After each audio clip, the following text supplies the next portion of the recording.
Атай Огонбаевдин жаштарга деген бир жагымдуу чыгармасын аткарып берген анда кабыл алып коңуз.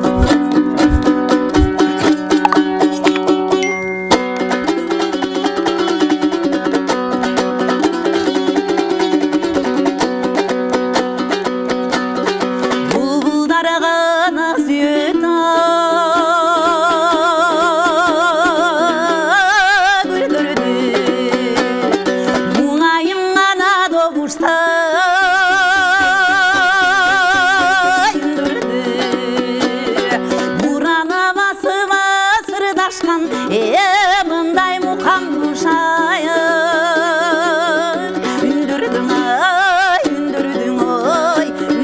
ай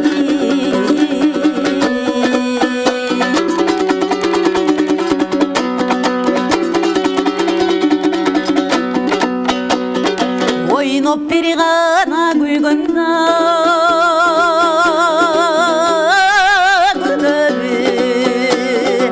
ойнобай гана жаштарды